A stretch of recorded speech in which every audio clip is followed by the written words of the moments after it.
Joining us now from the campaign trail in Irving, Texas, is Republican House Whip Eric Cantor. If the GOP takes control of the House, he stands to become the majority leader. Congressman, good morning. Good morning, Maggie. With the Democrats using these words like extreme and dangerous to describe these Tea Party-backed candidates, it reminds me a lot of the Republicans issuing the same warning about President Obama and some other Democrats. So what is the difference, Congressman? If these Tea Party-backed candidates win election, wouldn't we just be going from one extreme to another? You know, Maggie, this election's not about personalities. People are really upset. They're frustrated at their economic circumstance.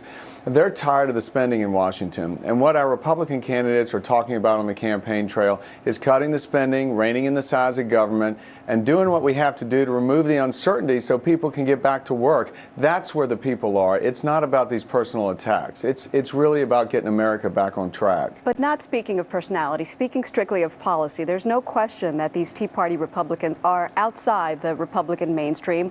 Many of them lack political experience, but yet they are the energy that may just drive the Republicans back into power, especially in the House.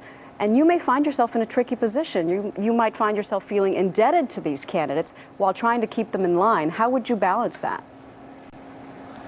Maggie, I differ with you to say that the people affiliated with the Tea Party across this country are outside the mainstream. Really? These are people that are concerned about these are people, Maggie, that are concerned about the fiscal state of our country. Remember what the Tea Party acronym stands for. It's taxed enough already. People are tired of Washington spending the money we don't have. They're tired of seeing the expanse of government into almost every aspect of our lives. And frankly, they want to see us return to the America that has always stood as the beacon of prosperity to the world. We're at a crossroads here, Maggie. I mean, I think people begin to understand that when they've been out of work as long as they have. We've got to address the fiscal situation, cut the spending, and get people back to work. So am I to understand that you believe that the Republican Party's views in general and the Tea Party's views are one and the same? What I would say, Maggie, is most of the independents in this country and the races that I'm seeing are aligning themselves with the same notion that they're so frustrated to see that Washington's just not listening to the people. This administration and the Obama-Pelosi agenda that has been unfolded over the last 20 months is the extreme agenda. That's what people don't recognize. They don't recognize an America that has a federal government that they're now scared of.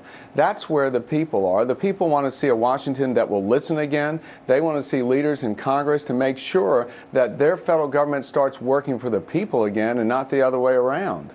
Are you confident that you will see yourself as majority leader? Because a couple of new polls, sure, more in the Senate races, but a couple of new polls show that the Democrats are catching up with the Republican opponents. Maggie, we have 11 days to the election, and I'm optimistic with caution that the Republicans are going to have a great night on November 2nd.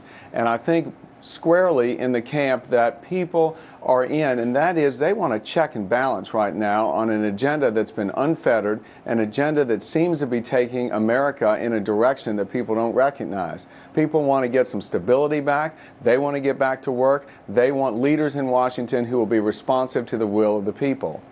Congressman Eric Cantor, sir, we appreciate your time. Maggie, thank you. You're welcome.